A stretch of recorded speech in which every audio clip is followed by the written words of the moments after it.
কেউ কাউকে যদি মিথ্যা কোনো অপবাদ দেয়, মিথ্যা তহমত দেয়, আর সে বান্দা যদি ধৈর্য ধরে রবের উপর বিচার দেয়, রবের কাছে বিচার দেয়, যে তহমত দিবে সে মরণের আগে ওই কাজটা না করা পর্যন্ত সে কখনো মরবে না।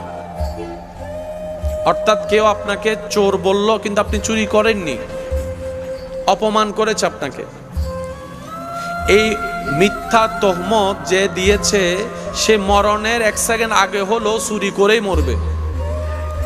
সে যতক্ষণ চুরি করবে না ততক্ষণ তার মৃত্যু হবে। আবার অন্যদিকে আপনাকে যে তহমত দিয়ে বেইজ্জতি করেছে, এটার বিনিময়ে আল্লাহ তাআলা দুনিয়াতেও আপনাকে ইজ্জত দিবেন, আখিরাতেও ইজ্জত দিবেন। এই বেইজ্জতির কারণে যে আপনি কষ্ট পেয়েছেন, আল্লাহ তাআলা আপনার গুনাহকে মাফ করে দিবেন।